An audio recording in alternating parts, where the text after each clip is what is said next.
A very pleasant good afternoon as we welcome you into yet another edition of the Lion Country Kia Goon and Ironhead show here from Quaker Steak and Lube. Delighted to have you with us on this Tuesday afternoon. Glad to have everybody here. Coming off of the holiday weekend, which is great, but it does screw up the week in terms of the How many times? conceptually there should be Monday. Did you think it was Monday? Yeah, it just getting your head around the schedule and different events coming up and all of that. Lots that we can discuss from the weekend in sports and the upcoming week. Probably for me, still this 5-5 thing, and there's it is not passed yet. The yet being the key there. Still expected to be passed, but they've kind of delayed the formal vote here for probably another week or two. They're trying to get a few things resolved. Again, the general sentiment seems to be strongly in favor of it. I think they are a couple of the points that they're just trying to get clarified, I think, is with the age component of this. And that is, I still think, going to be the trickiest part legally as well, I think, because, again, if you opt to, and this is one of the things that they're looking at, and it sounds like reading through kind of the conversations that are going on around it, it does sound like there will be exemptions given to folks who have military service, to folks who do religious missions, and pregnancies, among the other considerations that could allow for a pause in the college clock. Otherwise, there may be a couple of other exceptions, but those seem to be the main ones that they're looking at as allowing an exemption. Otherwise, clock starts once you graduate high school or you turn 19, and clock stops at age 24. And again, with the potential for some exemptions in there, whether any others are added or not, and what kind of legal challenges and everything else still remains to be seen.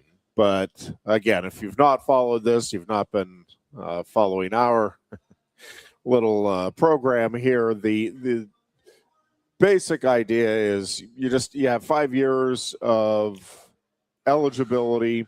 There is no red shirting. The clock starts, and if you play 5 years, all the more power to you. If you take a couple of years off, that's fine. Then you have 3 years of eligibility when you go to college. It avoids not just the red shirting, but the so-called gray shirting, all of the different things that have come into play. And it just makes it, again, a very straightforward, hey, you're done with high school. You now have 5 years of eligibility for college sports, and go to it. It's 5 years or 24, right? Yeah, because that was 18. No, it is just 5 years of eligibility. So if you're 18 when you graduate high school, you don't get to go to 24. It is 5 years once you graduate high school, or if you turn 19 years old. So, yeah, it's just a straight 5 years of eligibility, not the age only plays into the start and the maximum age that you can end at, but it's not a sixth year of eligibility if you graduate at 18 or even 17, as some have done. That clock starts again once you graduate high school. Little known fact here, Ironhead. Yeah. I'm actually a year and a month older than Kerry Collins. A year and a month. And he graduated high school a year before me.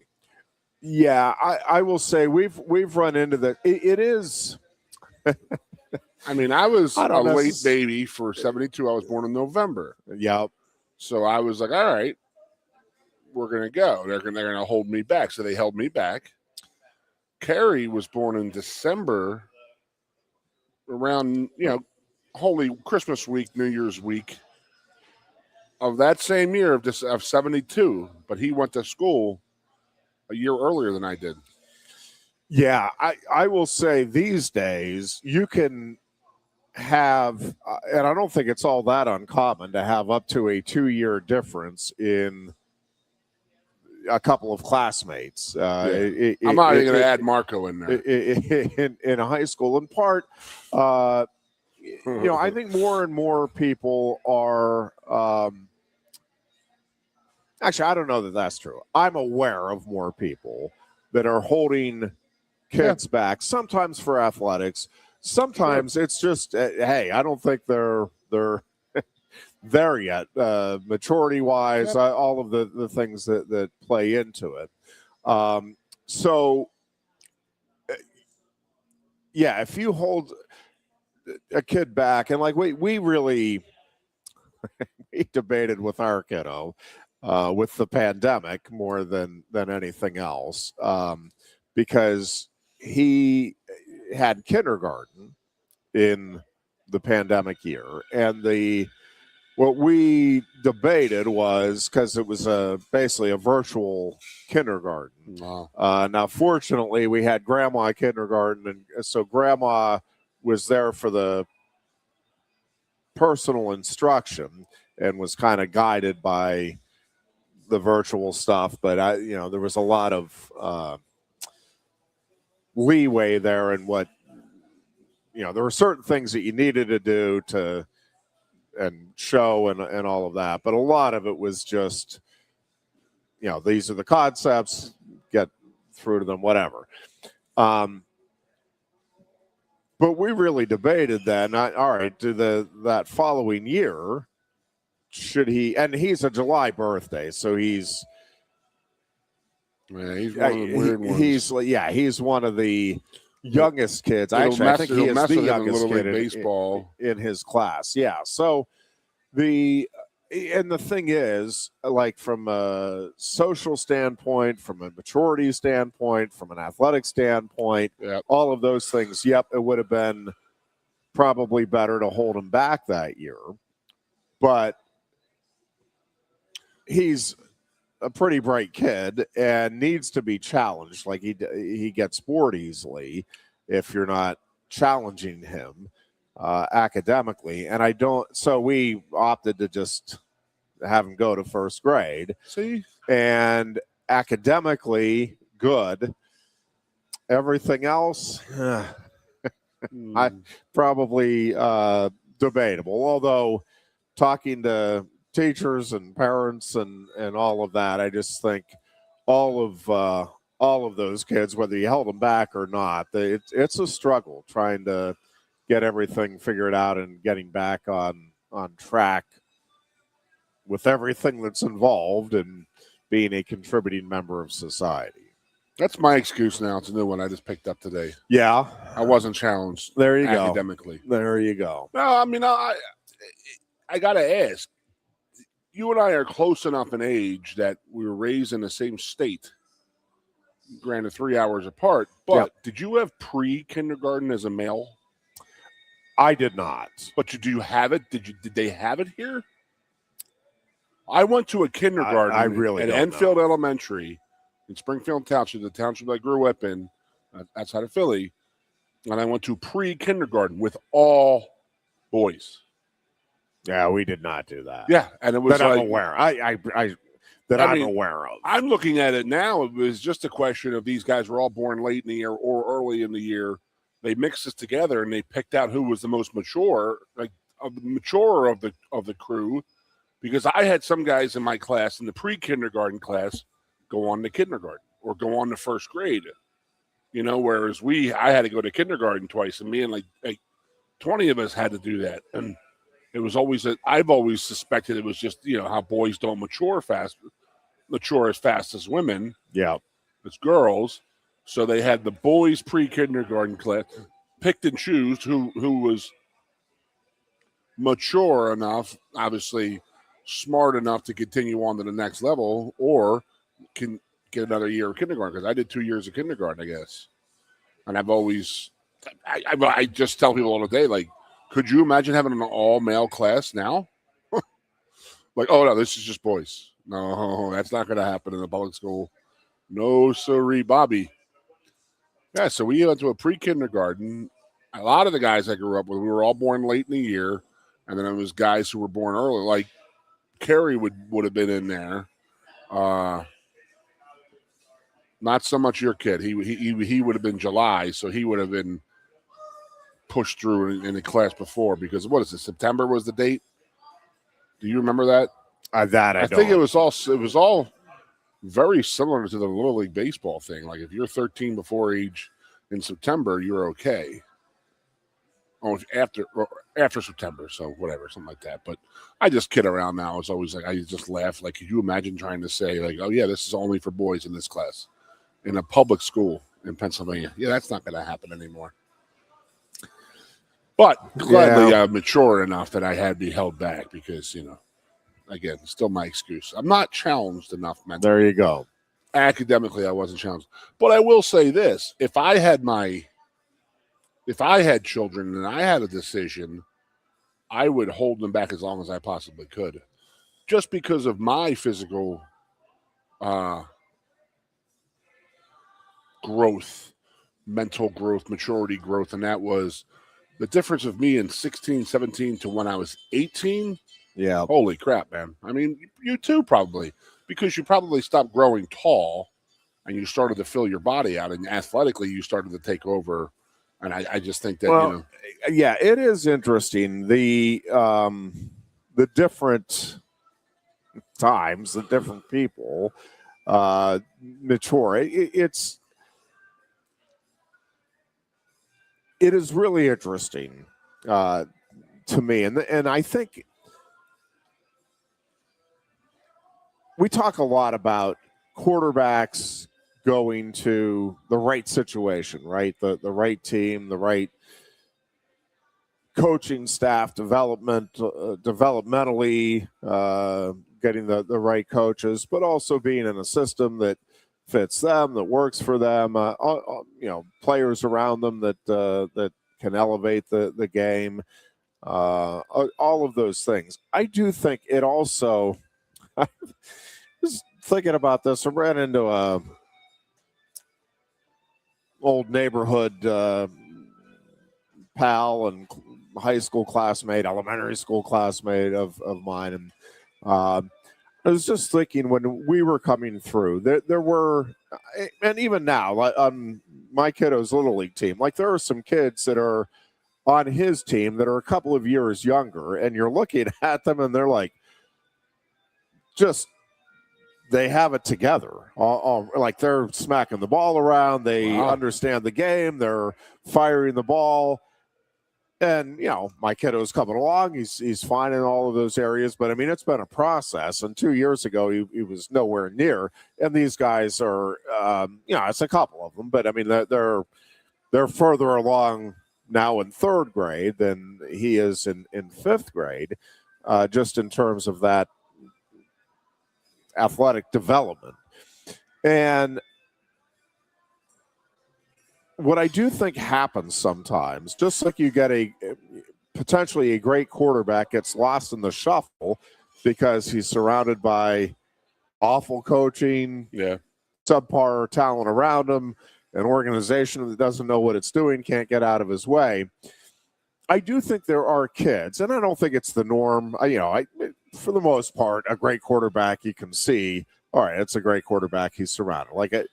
But do I think it happens? Yes, I do. And I think you can see with young kids, right? It's like, wow, this kid's great in third grade. Well, okay. Oh, yeah. But, and I'm not making any predictions here, by the way, and don't read anything into this. But there are kids where that's, all right, yeah, they got they were further along at that point, and then by the time they get to high school, everybody else has not only caught up but surpassed them.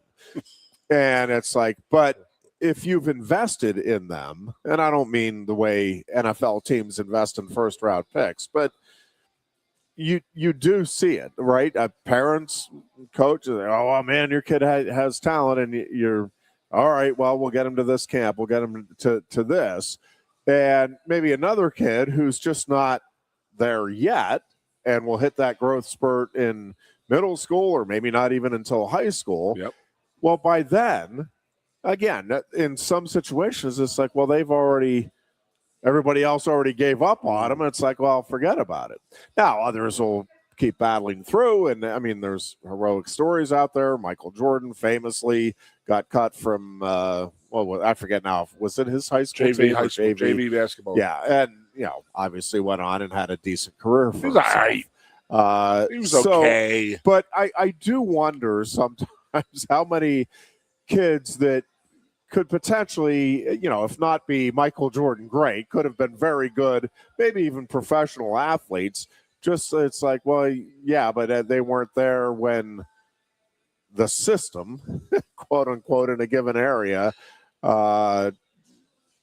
started focusing on certain guys. And I don't have a concrete answer on that one way or the other. I do wonder about I guarantee you got names in your head right now, guys who grew up and you were like, oh, there were, no question. No, there's, not to upset anybody, but it just seemed like, a lot of the kids who grew up Italian who were shaving in fourth grade and had complete maturity by sixth grade. Yeah. And then they went to high school and they were the exact same size that they were in fifth grade. Yeah, I definitely had a lot of those guys growing up.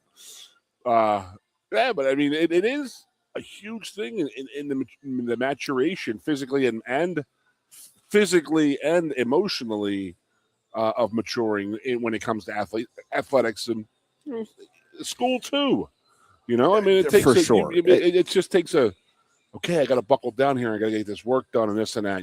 So it is amazing, but every kid is different, though. I mean, they really are. I mean, if my mother and father were here right now, I bet you they'd say they had 8 kids, and they probably would say 6 of them were complete opposites of each other. You're like, there was a couple that were very similar, but everybody's different. Everybody's different. And I'm not lying. Like I say, when I was, going into my senior year of high school, and I stopped growing up, like height-wise, I stopped growing at 6'7", 6'8", and I could physically fill in, and I could learn how to use this body to play sports. Where it was just before, it was like, okay, I'm a huge body and this and that, but I'm tall, I'm lanky. I wasn't athletic. I was always very athletic, but it wasn't until I was 18 where it all just like really, really clicked in, and it was like, oh, okay. But because I did stop growing, because I mean, you think now I grew 4 inches between 8th grade and 9th grade, and I was already the tallest kid. So I was like, oh, yeah. But you got to learn how to use your body in sports. You got to learn how to physically use it. Yeah, get everything to coordinate. Like, I have long arms. I'm a football player. Guess what you do with long arms? You keep people off of you. I never got that through my head until college when, I always just figured I had to headbutt everybody and give them the old Andre the Giant nugget burst, and then go from there. The shock and awe. So, hey, you played football and all, right? You definitely played football. You tried out here and all that stuff. I mean, what was the physical like?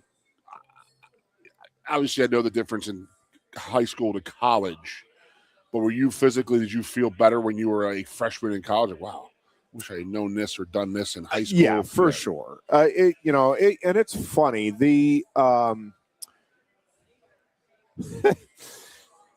This is probably true just across the board in life. Like you kind of wish you knew, right, in your 30s. Oh yeah. That you would have been able to apply it when you were in your 20s, and probably in your 20s when you were in your teens, and so on and so forth. But I'm not going to name him because it was a private conversation, but this is many years ago. But I talked to a wrestler. This was probably 15 years after his college career ended, and he's like, "Oh my gosh, if I had just known, and we talked a couple of specific things. He's like, if I had just known that, like I could have, and he had a very good career. I mean, it wasn't that it was a career that, like, man, boy, that guy just left a lot to be desired. He had a terrific career, but he's like, oh, I mean, I know how much better I could have been if I had just known a couple of more things about. And some of it, stuff. Well, some of it, and I will say, this is where what Penn State is doing right now is truly incredible. It was that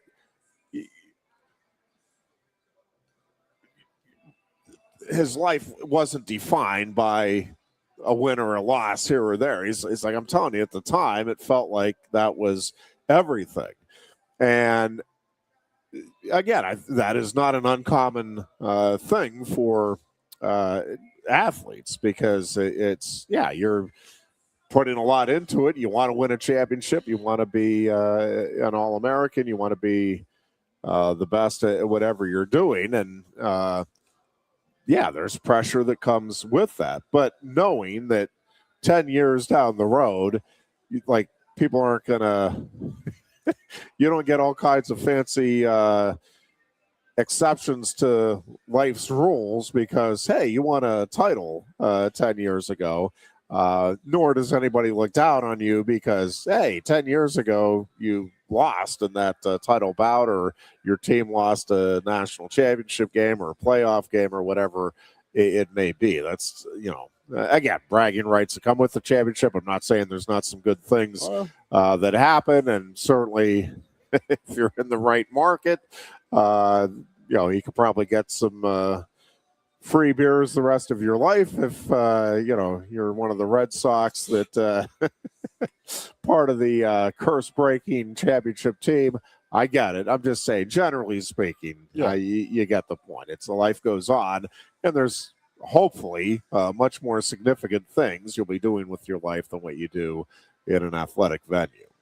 Nothing worse than wasted talent, Ironhead. Nothing worse. No, I mean, let's just take something. I mean, and a lot of guys, you can see where a lot of guys live in their glory years, and they say, well, if I only did this or did that, And a lot of it is, I had a great conversation with one of my former players this weekend. This is a kid I coached at my high school in 1999, so that's how long ago it was. But we were talking, and it was just like, not everybody had great coaching in high school. I mean, we were playing at LaSalle, very good program, but we weren't a good program before we got to LaSalle. And we were talking, and just something as simple as this, Jeff, and that is playing football. I played defensive line in high school. I played center on the offensive line and tight end at times. So okay, so I come up to Penn State, and we're out there hitting a 2-man sled, and Dick Anderson's like, all right, let's go. You're up. So I jump up there, and I was always taught I was the right defensive end. I had a 4-point stance, so both my hands were down. And my coach always said, put your leg that's closest to the football back. That was then you go from there. Yeah. So Dick Harris was like, come on, Tiger, get in there. Let's go hit the sled here, So I get down in my stance, and I have my left leg back and my right hand down because now I'm playing offensive line. So I didn't have the 4-point stance, so I only had the 3-point stance. Yeah. And he goes, Tiger, you're already off balance. And I was like, what do you mean? And he goes, with your left foot back and your right hand down, I was already cockeyed. He's like, you're going to have to gather yourself before you go. And I'm like, Jesus. That's yeah. Somebody want to tell me that? Somebody else want to jump out there in the high school level? I mean, that type of little stuff, you know? And you're like, wow, holy crap. What if we had known? What if, again, I was in a 4-point stance and playing defensive line. So it really didn't matter at the time. But at that time, it was like my mind was like, whoa, okay, wow. Holy crap. Yeah. It is amazing what little adjustments like I'm sure can do for a young athlete. I can't imagine what Kale would be like. Hey, just grab his wrist there and twist, and then you're like, oh my God. Yeah. Like, holy crap, man! You don't realize. And I'm not just saying Kale because Kale's No, Kale, but I'm just saying yeah. like a coach in general. Yeah. The little stuff that you can learn, and then you're like, whoa, why isn't everybody teaching this to kids as younger ages? And this is a pretty big thing here. It's change. It could be a game changer. Well, and that is so one of the more interesting dynamics going on in wrestling in particular, but just in sports in general. Again, we talk about that age difference, and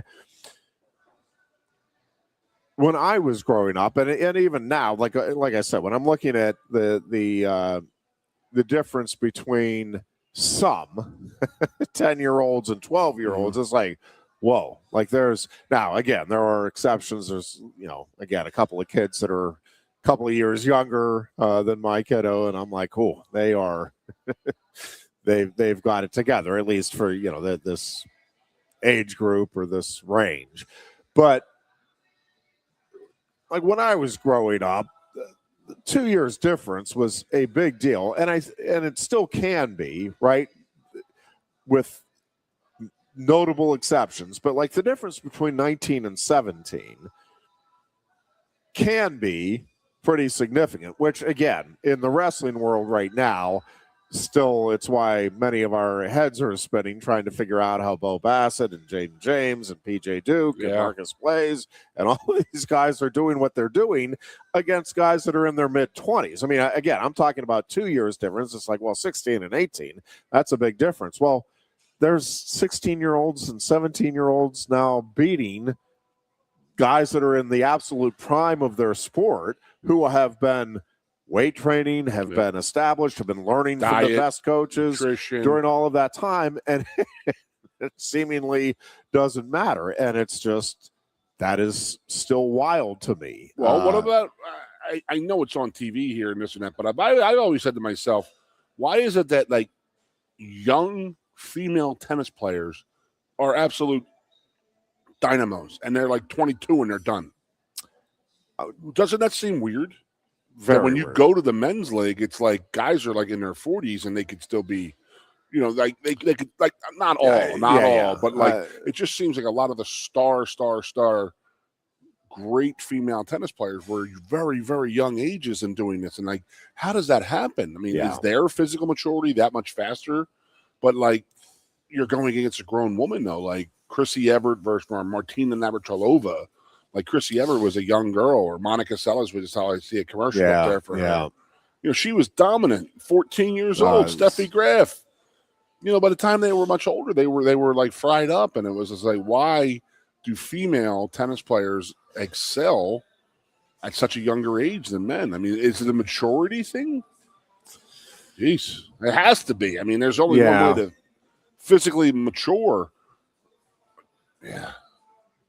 It always does in my mind, and then like you just said about the wrestlers right now, it's just a generational thing. These guys all came along at the same time, or is this like gonna be the future? Yeah, it is just, to me, completely wild that these guys are doing what they are doing, and the number of them that are doing it at again the highest of competitive levels. It's just amazing.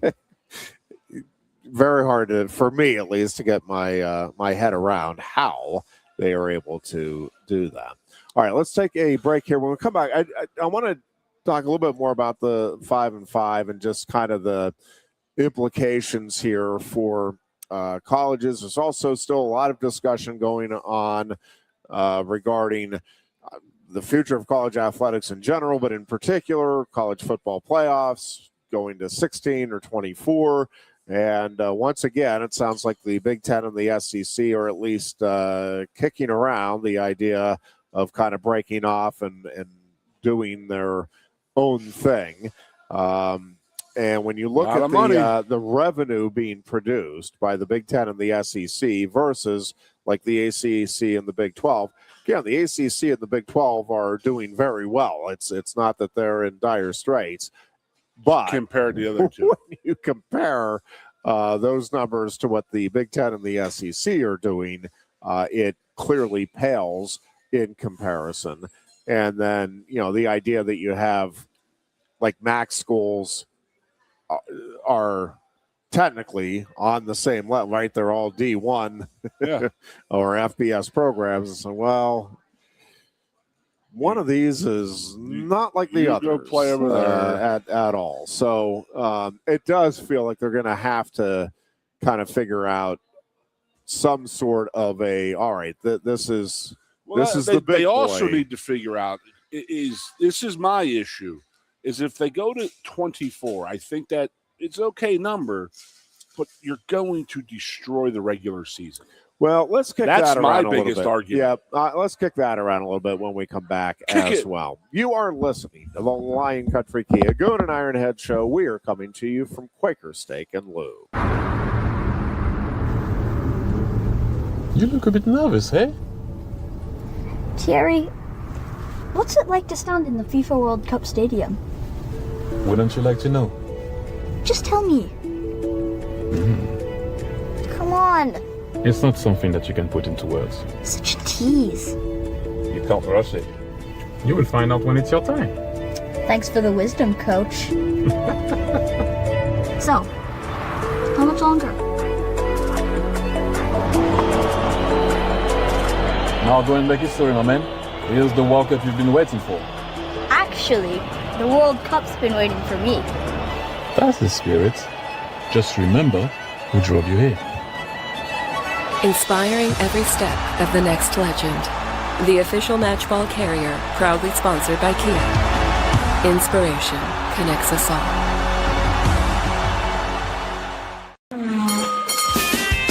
If you love wings, if you love rings, and all kinds of other tempting things, great times, great food, get to Quaker Steak and Lube. Get our Best Wings USA, signature sauces, mouth-watering appetizers, or any of our delicious award-winning lube favorites. Great times, great food, get to Quaker Steak and Lube. I'm the Modelo Recruiter, and I'm looking for fans with good hands and great speed. The ones who stay focused and never miss a play. They go the distance on game day, even when their team is away. I'm always watching, always looking to reward more full-time fans. Because football isn't really football without you. Lusk & Associates Sotheby's International Realty proudly presents the introduction of our new State College office at 314 South Borough Street in State College. At Sotheby's International Realty, we advertise locally, nationally, and internationally, bringing the best of advertising and promotion to each and every one of our properties, big or small. Call now. A lot has changed about State College. One thing that hasn't is W.C. Clark's Coffee Roasters on 234 East Calder Way. 30 different varieties of specialty coffee beans sourced from over 25 countries and roasted with love each morning in Happy Valley for over 45 years. They'll ship their fresh roasted coffee from their doorstep to yours. Order online at statecollegecoffee.com. That's statecollegecoffee.com. Hi, welcome to Timberland Federal Credit Union, a financial cooperative for its members, tracing all the way back to 1973. Experience Timberland Federal Credit Union, where you're greeted with a smile and financial solutions are tailored to your unique life journey. Here, we're not just financial professionals, we're your neighbors, people invested in your financial needs, literacy, and empowerment. Your dreams matter to us, whether they're about buying a home, growing a nest egg, or embarking on new adventures. TFCU draws from the past and invests in the future, offering modern tools like online banking to give you the freedom to manage your money practically anytime. Additionally, we're passionate about giving back both time and resources because enhancing our community is at the core of why we're here. Visit TFCU in person or online to learn more about our services and apply for a membership today. WFXX, your sports radio. Broadcasting live, loud and proud from Central PA's Sports Authority, WFXS America. 98.7 The Fox State College. And back here on a Tuesday afternoon, it's the Goon and Ironhead show. We are coming to you from Quaker Steak and Lube, where at 4 o'clock, the all-you-can-eat wing buffet gets underway. Huge thank you to Lion Country Kia, our title sponsor, and to Quaker Steak and Lube for hosting us. Also to Timberland, always there for our community, and great options, all three of those, for your next meal at Quaker Steak and Lube, your bank of choice with Timberland, and of course, if you're looking for a vehicle, Lion Country Kia. I use all wonderful three. Place to visit. Great. I hear you. All right, couple of other. Let's get into the playoffs system with college sports, because it sounds like the SEC again they prefer the 16, but seem open to discussing as we move down the road 24 teams. And to me, 16 is the sweet spot. I don't think it's the end of the world as many are making it out to be if they go to 24. And I don't even think let's talk about your thoughts on why it would destroy, or not destroy, but significantly lessen the import of the regular season. Well, even football. What are we at now? 12 teams? Yep. Yeah, I mean, even that lessens the regular season, in my opinion. I mean, you're not going to have interconference, out of conference matchups that are going to be, like one of those can't miss weekends. Like, just case in point last year, Oklahoma and Michigan. If Michigan doesn't play Oklahoma, they only have 2 losses. Maybe even, they only have 2 losses through the season. That's it. They make the playoffs last year. As crazy as that sounds, that would have been the case. But they went down to Oklahoma and lost that game to Oklahoma.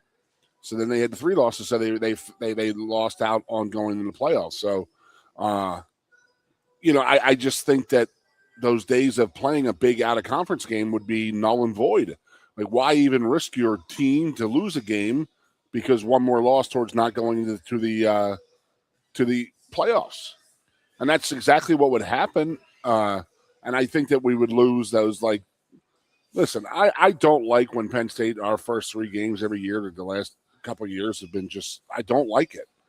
I don't think you're readying your team, but what is the point of going out and playing a huge out-of-conference game and Auburn, who we've played in the past?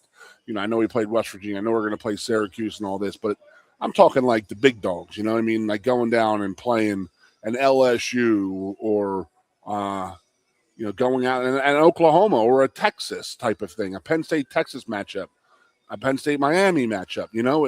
Those days are going to be over because people can't afford to lose another game towards the playoff. And if they're going to do the 24 team, they're talking right now of getting rid of the conference title games. So then your conference is all that matters is your conference record, and then your national record goes towards the playoff. And I just think it'll be too washed down that we won't have any good games. You'll still have your in-conference games starting on week 4. But the first 3 weeks of the year, you're not going to have any great matchups that we normally have. Now, if we can come to a conclusion and say 24, but yes, the SEC and the Big Ten, we're going to have a matchup once a year. And I don't care. You can make a day out of it. Have a pick out of the damn hat. Who's going to play who where? I think that would be an amazing thing every year to have the conferences go after each other once a year. And I know we played MAC schools, and that's, MAC schools play the Big Ten teams. They fund their whole program that way. That's just how football works. I mean, that's how basketball works. I mean, that's how sports works in general. If we're making a lot of money, you're going to have to come to play us. We're going to pay you a couple $1 million, but we're going to kick the crap out of you. And is that, how do you as a Kent State player going into the offseason, like, wow, I mean, did we have a shot last year versus this year? I don't know if things are different. I think we lose the the out of conference scheduling is going to be really, I don't like. Well, so there's a couple of things here. To me, one is that first of all, I do think one way or another we are going to get down to that 60 to 70 team. Yep. Big time college football range. 4 15-team conferences, type of 4 16 teams, 64 teams. And if you do that, to me, you need to set it up a la professional sports leagues so that you have comparable scheduling. Meaning, again, there has to be some centralized office so that the like the Steelers aren't sitting there saying, making calls, hey, who can we schedule this week, and let's get UCLA on the phone and see if we can pay that, right? I mean, the NFL says, hey, here are the games you're playing. You're playing this conference, and they're trying to do it, with some competitive balance.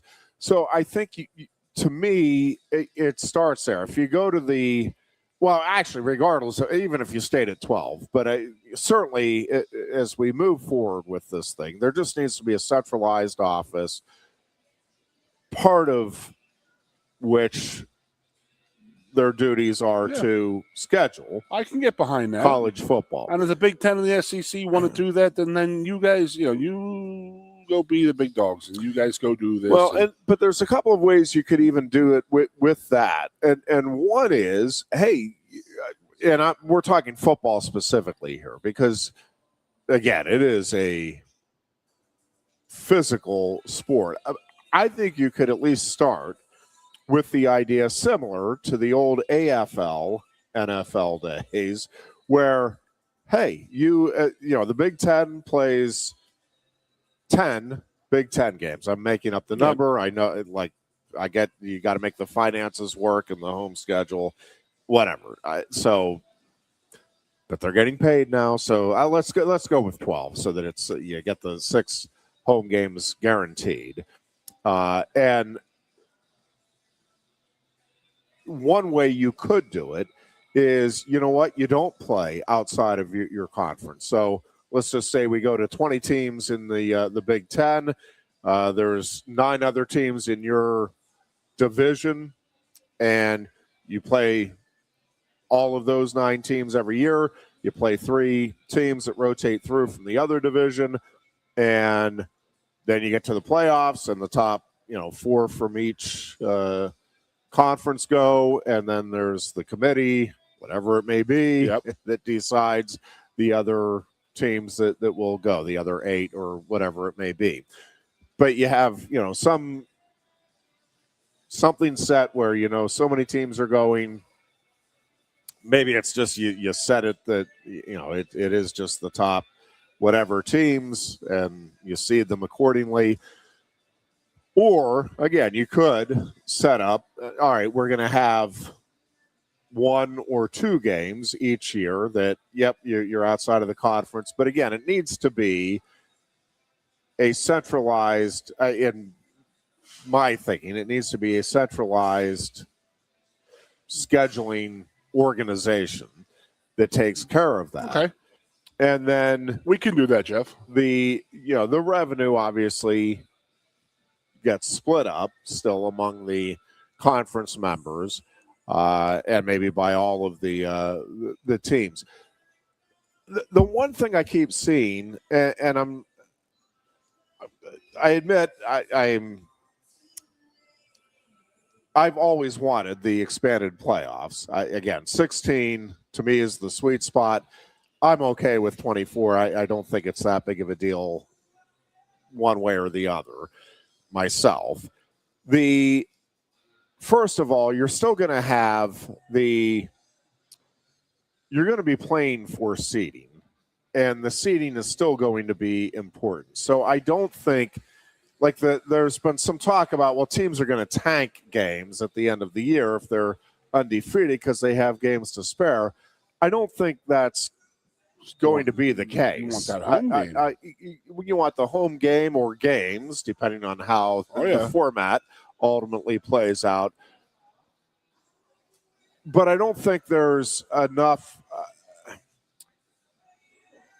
It's not going to be very often, if ever, that like a number one seed is free and clear of anybody else going into that last weekend. They're 11-0, and nobody else is better than 9-2. Like, I mean, I guess you could construct the hypothetical scenario where, it doesn't matter. I think the practical reality of that is, again, it might occur once in a blue moon. I think you're talking about the Ohio State, Michigan scenario that people are talking about, right? I'm talking about any big game, Alabama, any Auburn. Game. A game against a team in the bottom of your conference at the end of the year. I got you. Well, I mean, what about what if the other team does tank to get you undefeated or whatnot? I mean, or you don't want a loss to. I almost said Indiana, Jeff. You don't want to lose to Northwestern the last game of the year, or Maryland or Rutgers, and that's going to be on your record type of thing. So, I mean, there's so much to talk about here and to get into about it, and and that is if it's going to be, is there going to be bye weeks? Because I really don't think the bye weeks were good. I mean, I think that's been proven in the last 2 years that the bye weeks actually hurt teams. I mean, the guys that don't play the bye weeks are coming in generally a little bit speaking hot. in sports. I'm with you, and I don't know what to do about it when it comes to like I follow the NBA enough to know that the Knicks have won 11 straight. That's about the extent of my knowledge, but I do think the Knicks now will be at a disadvantage in Game 1 of the NBA Finals. In part because they weren't significantly tested in these last couple of series, but more so because they are going to not be in competitive mode, like all out, man, we got to let it fly, competitive mode, the way the Spurs and the Thunder are going to be for, at least another 2 games here. And no, the Thunder won. Again, I don't know what you do. Are they? Yeah. Oh. When did that happen? Last night. Oh, okay. So but they're going to have the less of a layoff than the Knicks. I thought they were still going to a game. No, I'm with you on it. I mean, it's there is, and again, I don't know what like when you're talking about playoff series. I don't know how you rectify that. It is what it is. But in terms of setting up your playoff structure so that where you are having single game playoffs, I think more and more as you look around, you don't want that layoff. And even, not to bring everything back to wrestling, but but when you look at the success recently, like in the last 8 to 12 years of college wrestlers, because the thought used to always be, especially in the Olympic years, man, if you're an exceptional college wrestler, you want to give the Olympics a try, well, you need to train that year-round for freestyle and really dial in on it, and you forego the folk style season. And what we've seen more often than not recently is college kids get on a roll, they win a national title, and lo and behold, hey, they have success and roll through the U.S. Open or the Olympic trials or the World Team trials. Yep. And it's like, hey, that I gained momentum, even though it's even, a different style. Funny how confidence works, of wrestling. And I think having that long layoff sometimes works against the guys that are just, hey, I'm getting ready just for this competition. Yeah, you're getting ready for it, and great competition in the rooms, no matter where you're at, undoubtedly, but it's not the same as honing your skills by competing in an event where a win or a loss really means something. And I get in the room, guys are competitive, it means something to them. there's nothing at stake. You lose in the room on a given day. Okay. Nobody but you and your partner know about it. Maybe the coach, but whereas, hey, I've got the competitive fire burning brightly. Now I just roll into the next season. And I think we're seeing that more and more, right, when it comes to college sports in general, but college football in particular. Yeah, I don't think that bye week is something you necessarily want. Even in the the NFL is a little bit different, but not. I mean, there are times where you see teams who over-rest, and then they're just like it's hard to keep your offense in particular sharp. I agree. So, so is there a bye week? How many home games are there? These are all just questions that are just like instantly pop into my head. Yeah. Is the bowls going to be devalued? Well, that's the biggest thing that everybody worries about is the freaking bowls, of course.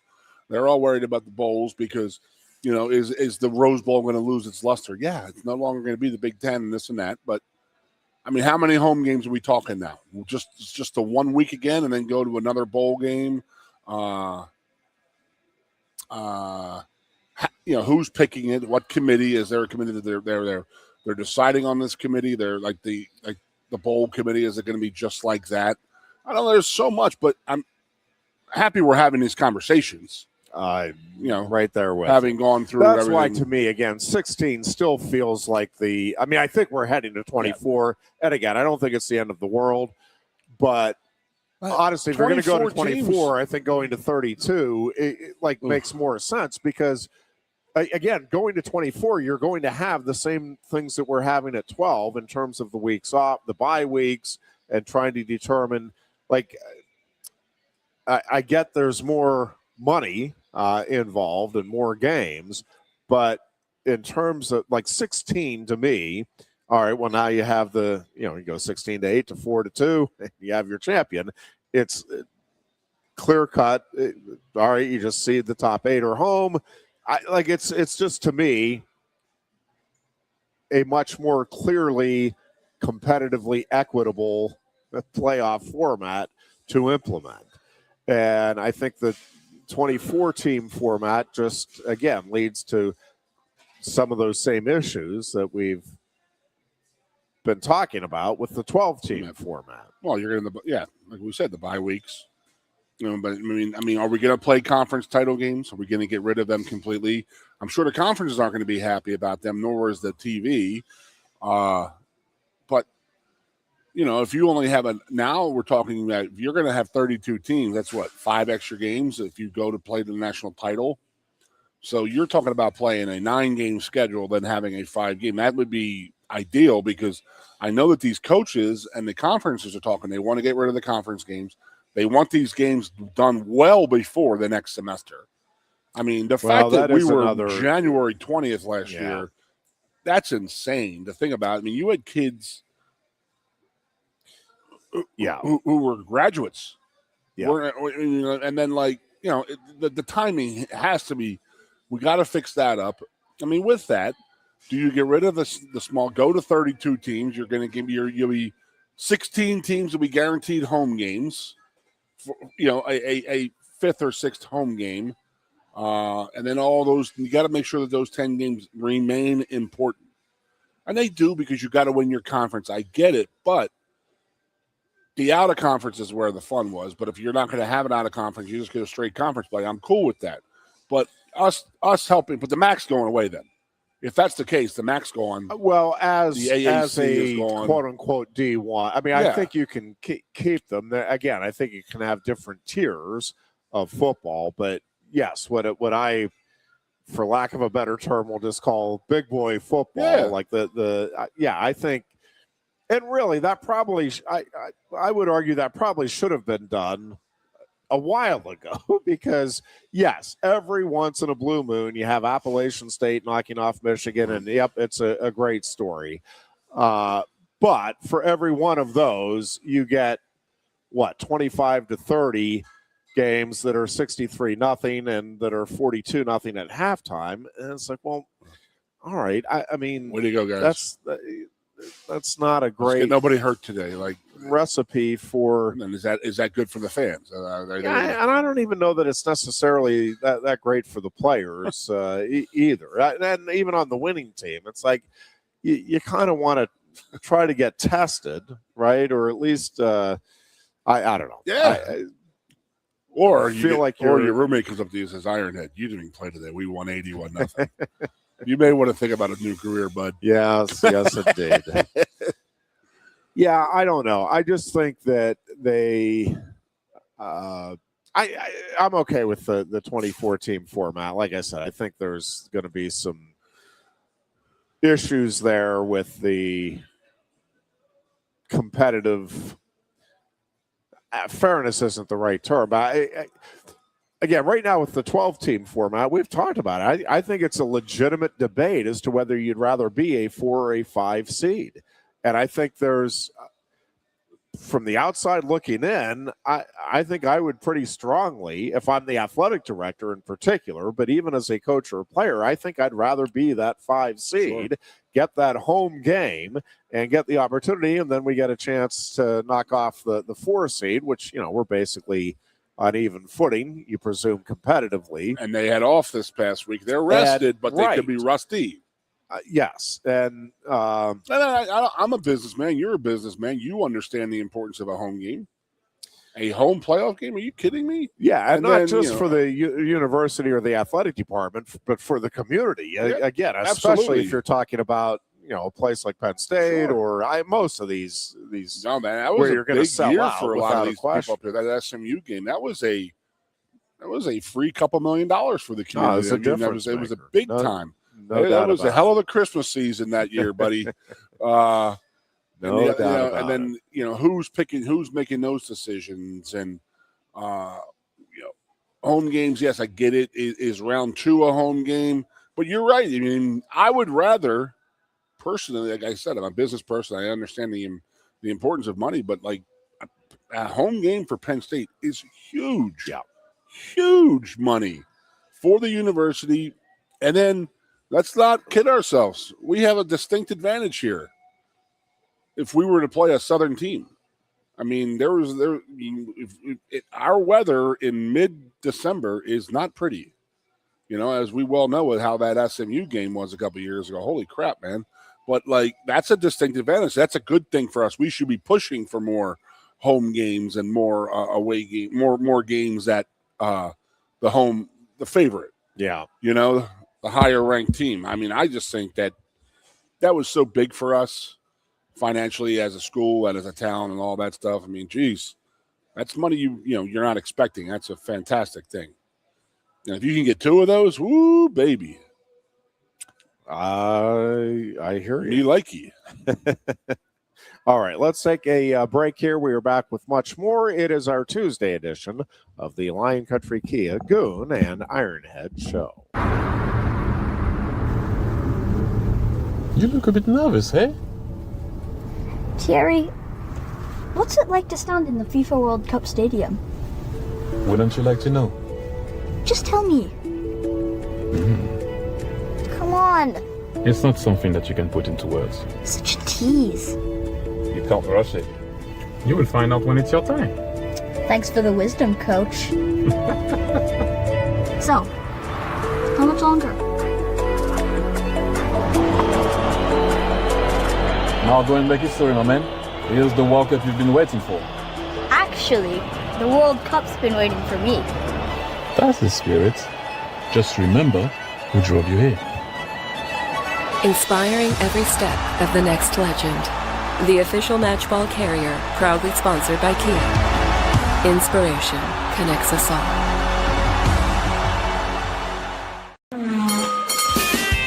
If you love wings, if you love rings, and all kinds of other tempting things, great times, great food, get to Quaker Steak Lube. Get our Best Wings USA signature sauces, mouth-watering appetizers, or any of our delicious award-winning lube favorites. Great times, great food, get to Quaker Steak Lube. I'm the Modelo Recruiter, and I'm looking for fans with good hands and great speed. The ones who stay focused and never miss a play.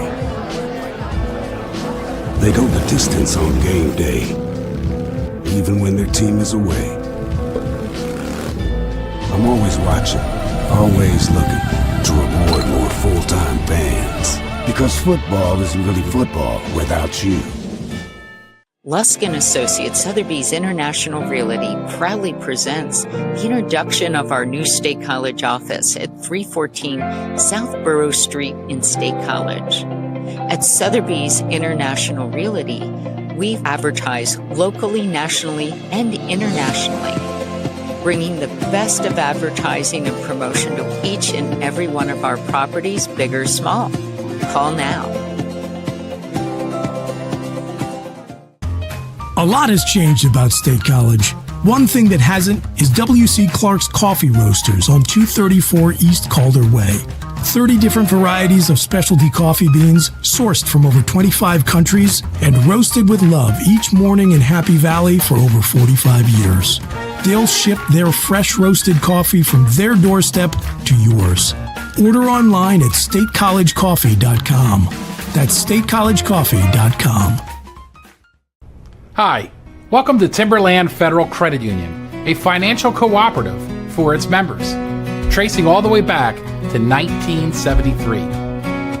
Experience Timberland Federal Credit Union, where you're greeted with a smile and financial solutions are tailored to your unique life journey. Here, we're not just financial professionals, we're your neighbors, people invested in your financial needs, literacy, and empowerment. Your dreams matter to us, whether they're about buying a home, growing a nest egg, or embarking on new adventures. TFCU draws from the past and invests in the future, offering modern tools like online banking to give you the freedom to manage your money practically anytime. Additionally, we're passionate about giving back both time and resources because enhancing our community is at the core of why we're here. Visit TFCU in person or online to learn more about our services and apply for a membership today. WFXX, once again, the Fox, your sports radio. Broadcasting live, loud and proud from Central PA's Sports Authority, WFXS America. 98.7, the Fox, State College. And back here on a Tuesday afternoon. Again, it is the Lion Country Kia Goon and Ironhead show. We are at Quaker Steak Lube. Great place to come on down. Watch all of your favorite sports teams on the many TVs located all throughout the establishment. Great food, great beverages, great service, and, of course, the all-you-can-eat wing buffet coming up here as we go off the air at 4 o'clock today and every Tuesday. The wing buffet, baby. That's the way I to said do somebody, Penn State has some football camps in the next couple of weeks. I have some guys bringing their sons up for a Wednesday morning camp. I say, well, you want to spend the night at the house, you come on, we'll go to the lube. There you go. We'll give them that little extra power, the extra boost. That is the way to do it. No doubt about it. And talking a little bit, again, future of college sports in general, football in particular, college football playoffs. Feels inevitable that we're heading to 24 teams, whether or not they make a stop at 16 teams on the way to that. Again, to me, it feels unlikely. I think we'll go from 12 to 24 within the next 2 or 3 years. And I think the Big Ten really figured out how to deal with the SEC. Just give like double the amount that you're expecting, and then they'll complain about it, and then they'll agree to the half that you wanted anyway. So yeah. I think the 16 is the so you I agree. 16 8 home to me, games. I don't like the bye weeks. We got to get rid of that bye week. I mean, but you'll have them at 24. Yes, inevitably. So, which again, to me, if you're going to go to 24, you might as well go to 32. And I get the watering down and everything. I get it, but it just. No, you'll say they're 33 teams, but they'll still be 33, 34, 35, and 36 who are pissed they didn't get in. And rightfully so. That's just how it's. No matter where you draw it. Again, 16 to me, especially if we do whittle down, what I'll call the new Division I football to, let's just say 60 teams, so we have even numbers. And then you have 15 teams. Let's just say the ACC and the Big 12 remain as is, Big 10 and the SEC, whatever, 18 teams, let's just say, so that we have 72 teams that would be involved in the big time sports programs. And then you just lock in, hey, it's just the top 4 in each, and the conferences figure out the way. Correct. The conferences figure out the way to determine that. And again, you have to have some semblance of competitive balance in the schedule making.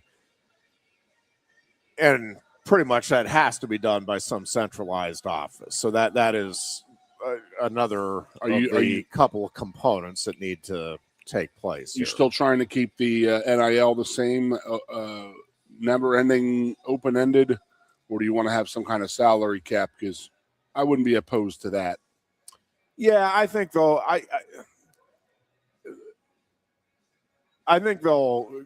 create some sort of a cap. It is going to be one way or another, and I still don't have any idea how that's going to come about, but it'll have to be collectively bargained with some group that is representing the college football players.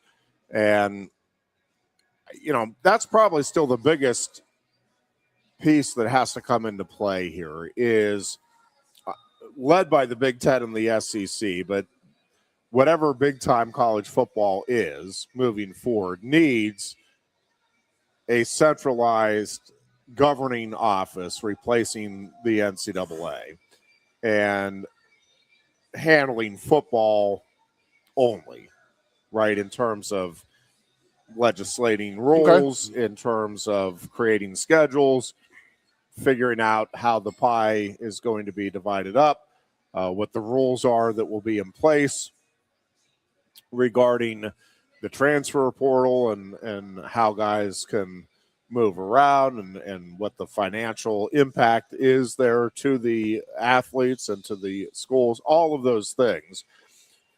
But in order so you have to have a centralized office, one, a governing body, and then secondarily, and I think more problematically, the student athletes have to figure out how they can create a collective bargaining situation for themselves. We always forget about those guys, the student athletes. Funny how the actual players. That works. Imagine that. And again, that's just on the football front, and then you add in, if there is going to be a governing body of college athletics moving forward, what does that look like? Is there a separate one for basketball only, and then one for all of the other sports? Is it just football and basketball, and the other sports kind of go by the wayside when we're talking about big-time college athletics? All of those things still need to get figured out and will get figured out at some point. I just don't know. The sooner the better, but I don't know that it's going to be all that soon that all of this stuff gets figured out. And in the meantime, we're going to have court cases galore on all of the various lawyers are making money. Athletics. The lawyers are going to make money, Jeffrey. Can't imagine that, buddy. Dallas gets a home game for Thanksgiving every year, even in the pros. There is controversy, true enough. Yeah, Detroit does as well. And, even like some teams get on Thursday Night Football more often, which is, I think, a pretty distinct disadvantage. And now they're talking. Did you see they're talking about a Wednesday night game? we are. Now, if this is teams coming off of bye weeks, I'm okay with that. Well, it would be, but no, we don't need No, I'm not okay. Hey, with it. Wait, they're there billionaires is a limit. trying to make it in the trillionaires, There buddy. That's is what they a do. limit to what the human body, and we're pushing it. They here just at the tapped into the NFL. gambling markets, so they are now trying to find their ways to get their product out there more and more. Remember the Kickoff Classic? Indeed, I do. Yep, those were great matchups. And again, even in this has always been an issue in college football. Is there are years where one powerhouse team will play two out of conference powerhouse programs. And then, if they're in a powerhouse conference, they'll have a couple in conference. And then you have some other team in, not to pick on the ACC, but, if you're in the ACC and you're playing three patsies, and then you get tested by a team that's pretty good and a bunch of also-rans, well, that's how are you comparing a 10-2 SEC team that has, played four, let's just, top 20 programs to an ACC team that has one loss but played one top 20 program? Well, that's always been the issue. You have to have some sort of competitive balance or a better way, and I don't know what that way is, and I really don't. I'm not saying that flippantly, but we've talked about this all of last year. Like, does a loss to the Texas and Ohio State, does a loss for one of those teams in September, if it's a competitive game, why is that counting against one of those programs more than a win for Penn State over a program that has no business, Villanova, God bless you, but I mean, come on. Yep. But clearly the collective college football universe has penalized teams for losing those games in September. And James Franklin was right. Why am I going to purposely risk putting a ding on my schedule? And I think when you look at, the one argument that, and I was one of them that would try to make the argument, it's like, well, you're not as tested then, though, as some of those other programs. Well, if you're in the Big Ten or the SEC, you're going to get tested. Like that, you're not getting to the playoffs without having a couple of games that tested you, whether they were competitive. I mean, you might win by blowout, but they're good teams, really solid programs, good athletes, all of that. Maybe you're just a powerhouse program on another level and you're not challenged scoreboard-wise, but athletically, there's going to be other programs that can challenge you. And I think you look at Indiana last year, right? It's like, well, they didn't play a powerhouse program in the non-conference schedule, and I think it's hard to argue that really impacted them. The other thing about the conference is when you do play in a big power conference, yeah, you're better than most of the teams in there, but you got to do it week in and week out. And then, say, an Iowa who is notorious for just jumping up and clipping somebody's ankle, Purdue upsetting Ohio State every 5 years in a night game type of thing, where, you're in a conference. You need to play week in and week out against tough competition, and it does add up. You're going to get injuries. You're going to get players hurt. You're going to get players suspended. Players can't make it that week, and, you still got to go through your conference. But if your conference stinks, a.k.a. the Miami last year, I mean, I shouldn't say that I downplay them because they did play Indiana rather tough and stuff like that. But, they didn't have – Miami's not playing a weekly conference to say the same way the Big Ten or the SEC does, where every week any team could beat you. You can say that about all the conferences. Yeah, you could say that. But how much – one, is that always true? By the way, if we the other thing that I would just throw out there for consideration, if this thing moves forward the way I'm anticipating, and again, we shave down the number of big boy football programs and get this new D1. you could still have, because it has also been talked about, the idea of having like a preseason or scrimmaging other teams. I would say go ahead and have an opening weekend, a soft open, if you will, where everybody plays one of the programs. If you're worried about, hey, let's get a paycheck to those other schools, we'll still get full stands, but almost have it like an exhibition, and would count on your schedule and your record. But so you could still have the opportunity, in theory, for an Appalachian State Michigan scenario. Or a Penn State Toledo scenario. Whoa. Whatever it may be. And, give those schools an opportunity and get the all-important home paycheck for the quote-unquote big-time schools. So, that's something you could throw into the hopper as at least a consideration. You couldn't tell me that a MAC school wouldn't come to Penn State in April and play a blue-white scrimmage game? No, for the opportunity, yeah. Well, you could even do it. You could do it in August, late August or September, like you do now.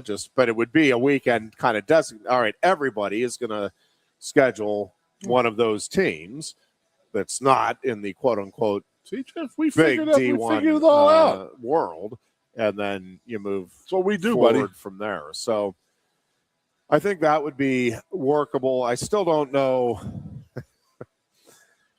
I don't know how the collective bargaining part of this works, and it needs to work. There needs to be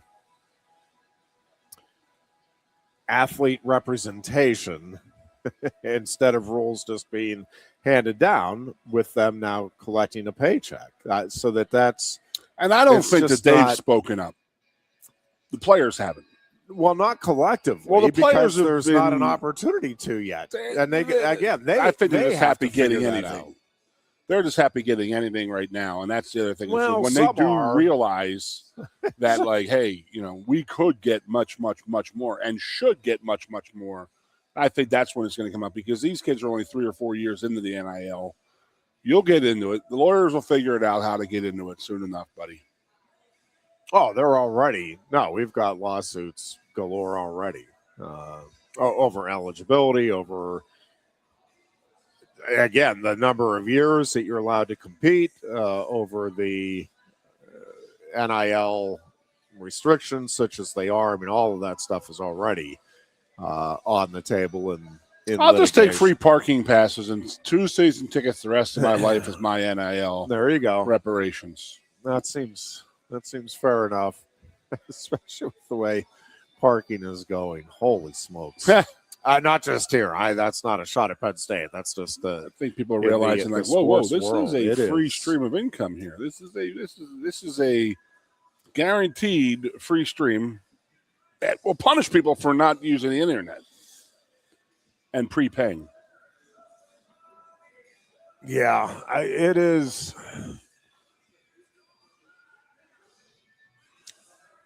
It is amazing the degree to which some folks have figured it out and some folks haven't.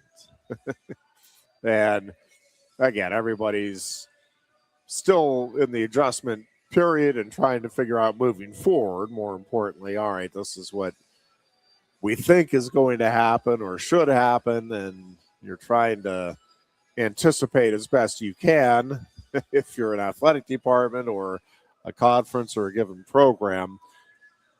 But it is very challenging right now because you don't know how quickly some of these and how dramatically some of these rules may or may not change moving forward. And you're just having to keep up and make sure you are positioned to be competitive regardless of what changes are made and how quickly those changes come.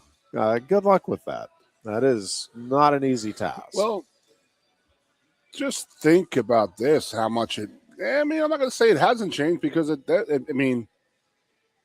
NCAA used to move like an iceberg, let's just say that. You know what I mean? Now it's somewhat moving a little bit faster, I think, that they are willing to make changes I mean, that's not.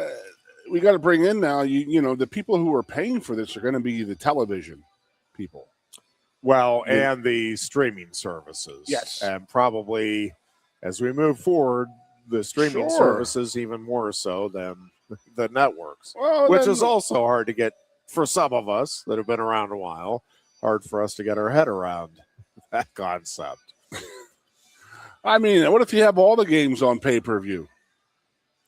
Well, I think that's, I mean, ideally that would be then the players can split them, and then, you know, you go from there. I mean, that's the direction now we're clearly headed. Oh, well, let's do it. You know, but the way it is right now, I mean, now we can speak from the side of fans right now, Jeffrey, and we would sit there and say, all right, if we have the possibility of 5 bowl games, pretty much, you know, every week playing for with 32 teams, is that 4 games or 5 games? With 32 teams, yeah, it would be 5 games. Okay, so 5 games for for 2 of the teams. Yeah, so then you're just sitting there as a fan, like, okay, well, I'll go to the home game, but then you got to make your decision. I mean, not many people can afford to go to all these games. Not many people at all, you know, and they even have the wherewithal to get to the games, and then, you know, then we're going to get into, okay, well, maybe it is more important how it is cooked up on the streaming services for people to watch it. We're not going to have as much, you know, the third week in December, we're playing in the Alamo Bowl, you know, World semi or the college football semifinal type of thing. I mean, that's just, there's a lot of stuff that goes into that too, with, you know, how much people can afford to go to. Where it's like, okay, I can't really afford to go to Atlanta this weekend, but, you know, I can't do it this week. Now, how many people can say that they can do them all? Not many. You know, that's another big damn thing. I mean, that's the other thing that the NCAA has to worry about is attendance of these. You know, they've already washed these bowls away that don't mean anything. You don't see anybody at those games. It's crazy. Why even have them? Well, but I mean, you see that at with the NCAA with March Madness. I mean, a lot of those. The product is very good on television right now. Correct, and I can watch any game I want, because when we were in school and when we were kids, you can get one damn game. It was whatever game CBS had in your local area. One game. I remember, and that was it. For that, you know, you get 4 games on that first day. Yeah, it was great and all that. And it's a live look in here. Now you have 8 channels running the tournament. You have every game. Yeah, you can watch any game you want. Why would I want to go? I could sit there and watch, you know, 16 games in one afternoon from my couch or from a bar. I mean, I know what I would rather do. Yeah, well, I mean, and majority of people are with you. I think there's still, you know, there is something for many of us about the live sporting experience. And again, it depends also if you have a team and your team's involved, obviously, is part of the equation here as well. But that is, you know, especially if you're going to a 24 or more format, right? Yeah, how many games are? I mean, your average fan, I'm not sure. And listen, that's been an ongoing complaint. I mean, you hear it now. It's like, hey, I can't afford to go to a regular season Penn State game right now. If I'm in, you know, there are people in that situation, and it's like, no, I love them, and I'd love to go, and there's no way I can do that and still put food on the table for my kiddos. Yep. And you know, make the mortgage payments and all of those things. So it's like, yeah, I'll watch it on TV. Thank you. And I'll miss being there, but that's, and listen, more and more, I mean, that's just across the board in the world of sports. And if you can sell a ticket and people complain, and I complain that corporations are taking up all of these seats, right? But if you're on the other end of that, you're in the money-making sports entertainment business. It's like, well, do I sell half of those tickets and make them affordable for the everyday person, or do I sell all of those tickets and get maximum revenue? Well, that's a pretty easy choice if you're the business. But yeah, it stinks on the other side of it for the so-called average sports fan. And, it doesn't help that everything, I'm talking about the sports ticket alone. Then you throw in the parking, and then you throw in, tailgate, if I food, go, booze. I would like to have a souvenir from it. And maybe get a hot dog or a beer or, there's another $50 out the window by the time you get a souvenir, a hot dog, and a beer. So, that's why the streaming and the business the decisions TV that people have to options. make. Yeah. Like, okay, I think we're going to get through this week. I'm going to try to not go and save up for the next week or save up for the national title if we go to it, type of thing. It's a lot of things, man. A lot of things can come up. No doubt about that. We'll take a break here, and we are back with a final segment. It is our Tuesday edition of the Lion Country Kia Goon and Ironhead Show. You look a bit nervous, hey? Terry, what's it like to stand in the FIFA World Cup stadium? Wouldn't you like to know? Just tell me. Come on. It's not something that you can put into words. Such a tease. You can't rush it. You will find out when it's your time. Thanks for the wisdom, coach. So, how much longer? Now go and make history, my man. Here's the World Cup you've been waiting for. Actually, the World Cup's been waiting for me. That's the spirit. Just remember who drove you here. Inspiring every step of the next legend. The official matchball carrier, proudly sponsored by Kia. Inspiration connects us all.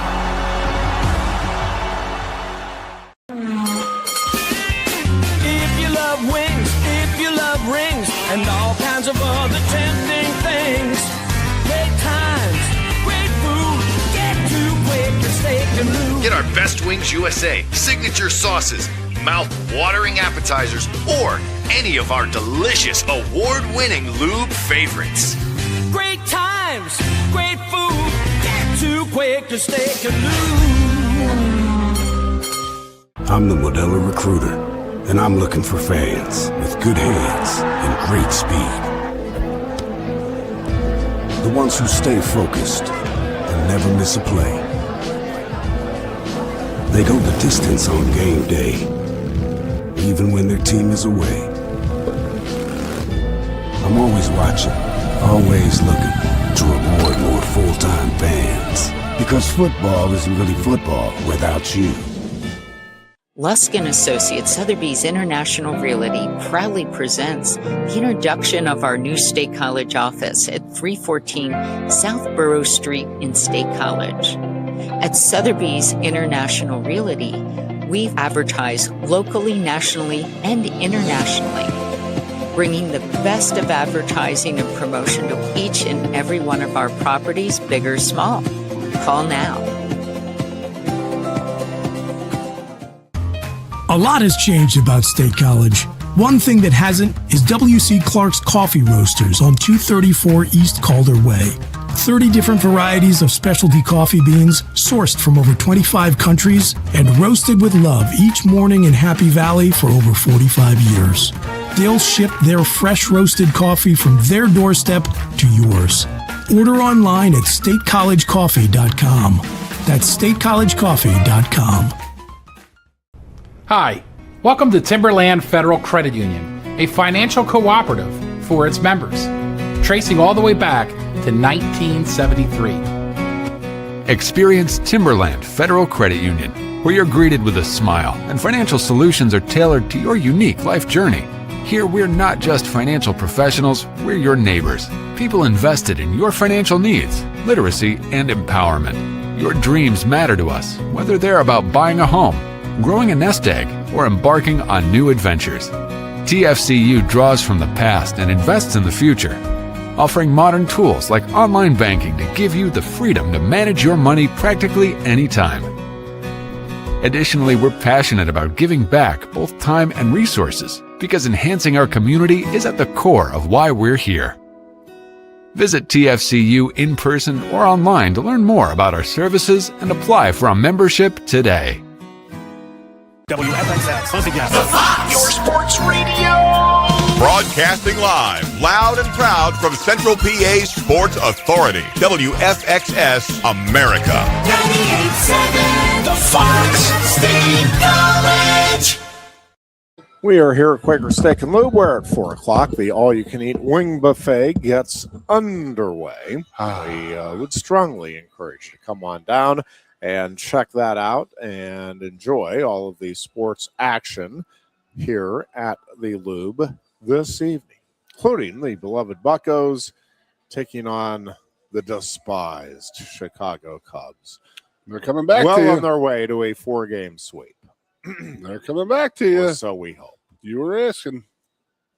Buccos are still in 5th.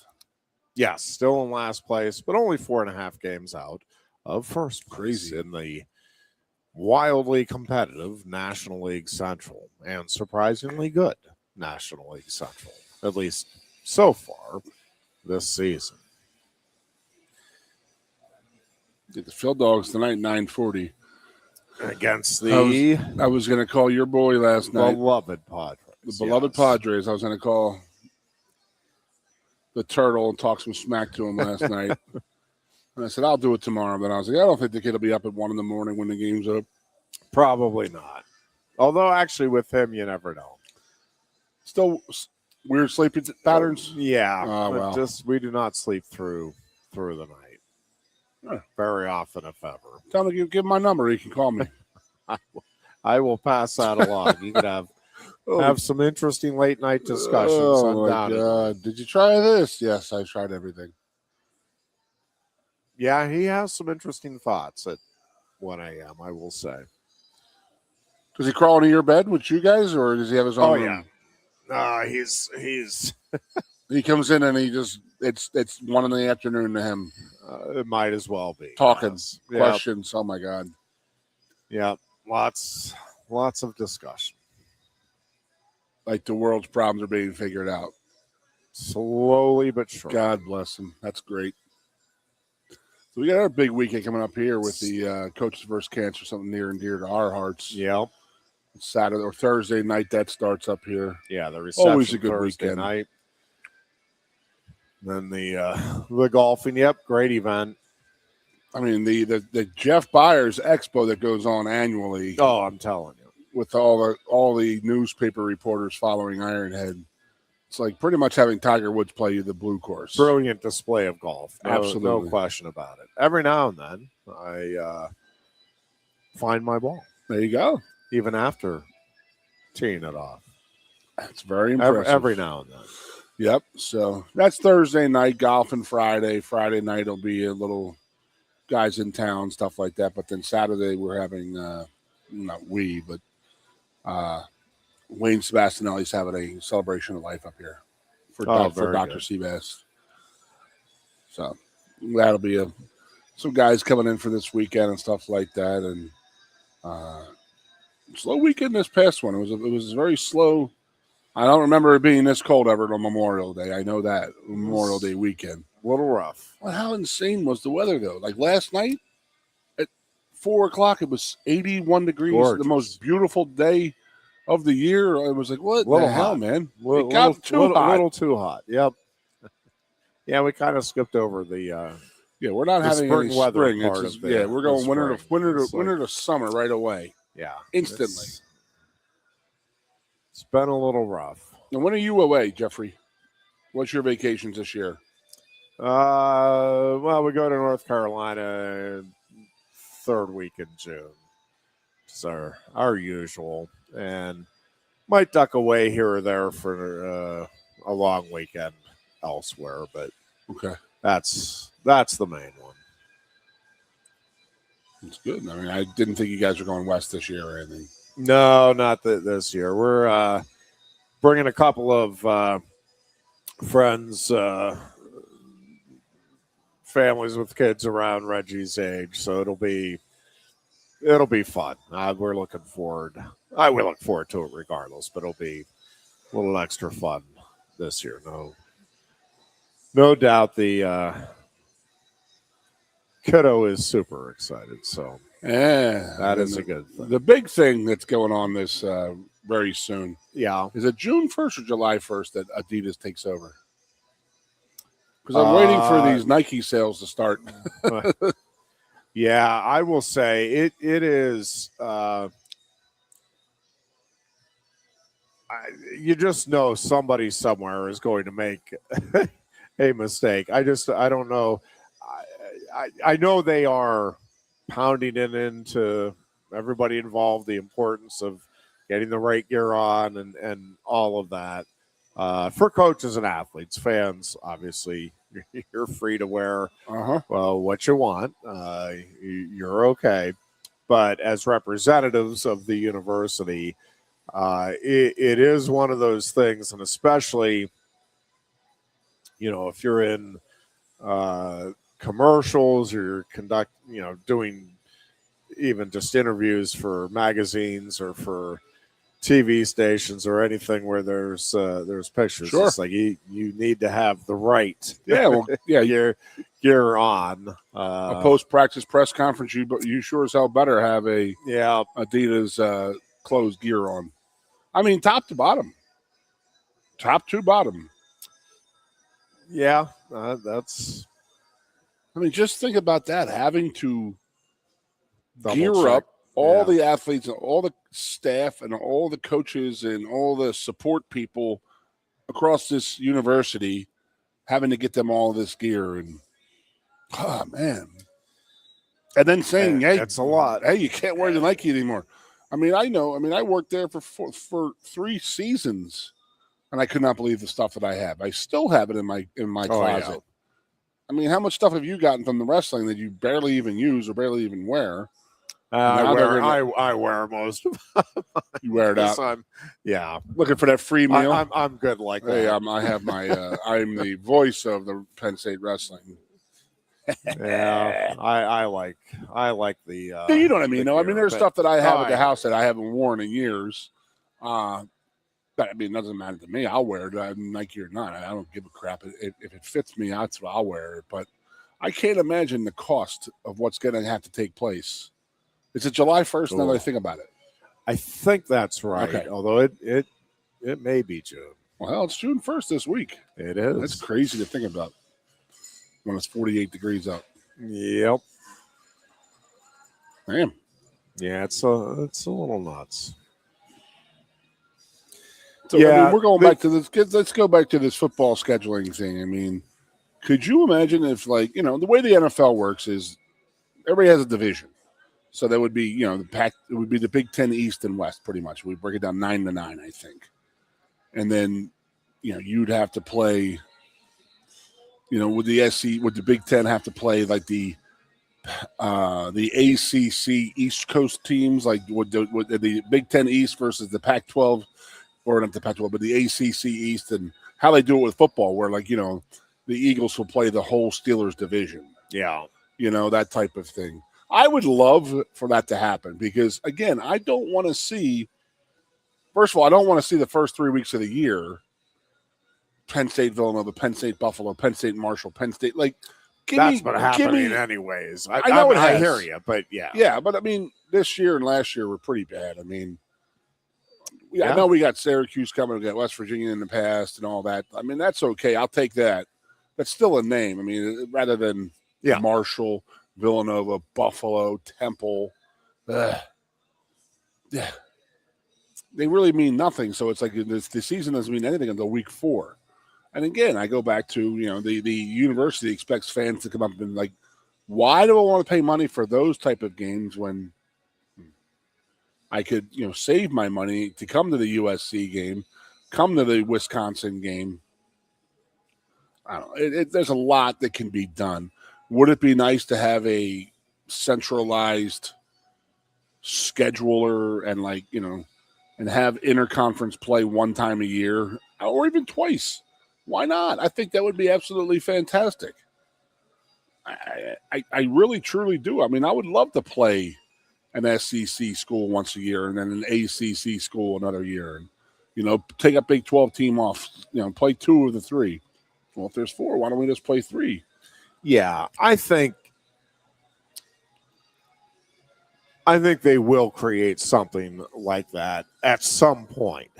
Again, they need to get moving on some of this stuff, and including figuring out what the governing organization is and what that structure is going to look like. Do you have a commissioner of college football, or is it just a group of 5 or who's not going to 12 people or whatever? Is the NCAA is not going to do that.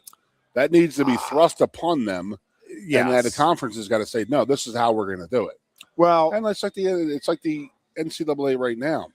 They're literally hiding behind the government, I think, in a lot of the situations right now. They're waiting for government rules to come down to say, oh, okay, that's how we're going to do it now.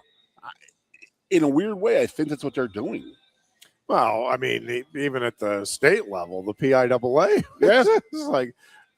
needed official word, as though the state legislature was going to prevent them. I mean, to hear the PIAA tell it, it's like, well, we would have public and private or but state says this boundary and non-boundary championships, but the state might come after us, as if the state government would give a rip about, it was just absurd. But that was the contention the PIAA made, was that the state's prohibiting us, which they never were, never did. But now explicitly you're making it clear, no, you have that authority. And so they are going to have to make that decision. And yeah, I mean, the NCAA has just been... Who is complaining about that?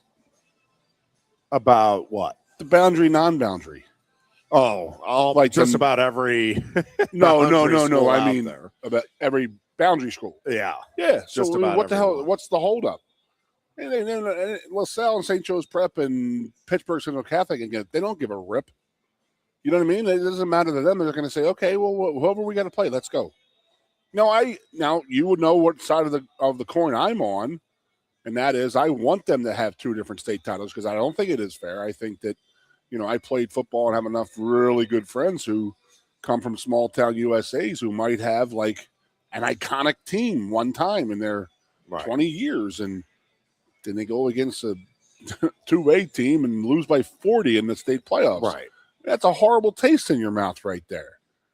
So yeah, I mean, I wanted the boundary versus non-boundary, and then I don't know how it's not being passed. Like, okay, yes, there's going to be. I don't know who the hell would vote for it to stay the same. I know that a non-boundary school like my own, it doesn't matter to us.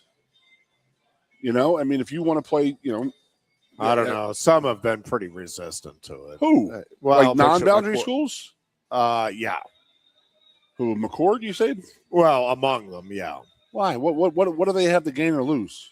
If you don't scheduling, mind. Yeah, scheduling. Well, you can schedule whoever the hell you want during the year. When it comes to the playoffs, it's a little bit different.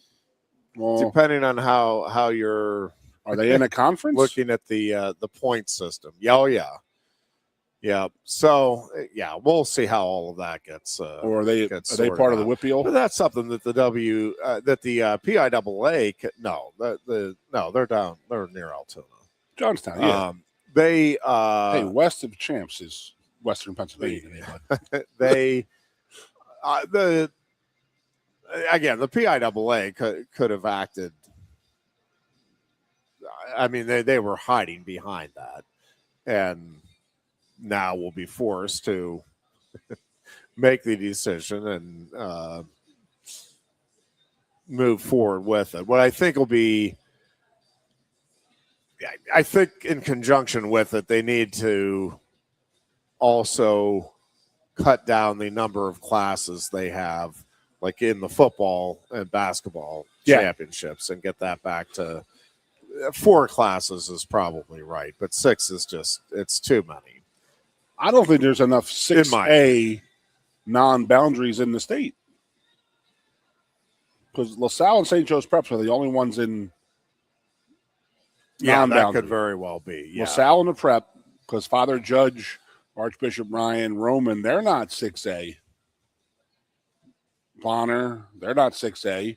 It's just those, just LaSalle, maybe Roman, but it's LaSalle. Yeah. And then there's only going to be Erie, not Penn Hills, but Central Catholic.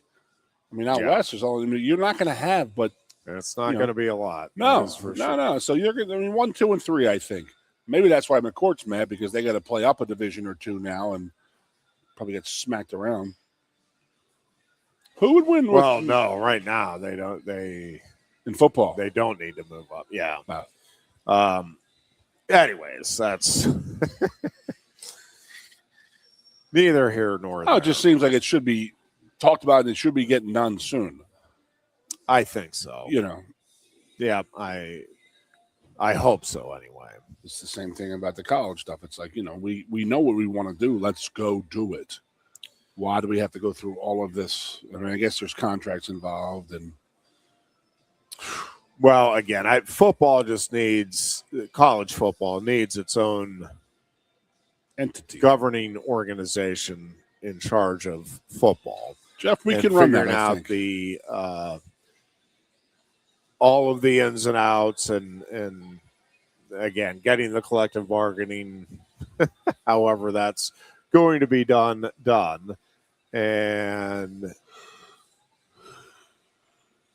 the tricky part with it is still going to be, all right, how does the rest of college sports enter into that discussion, in particular when it comes to the revenue sharing and the distribution of the revenue from football. Made a comment earlier. I got to rescind.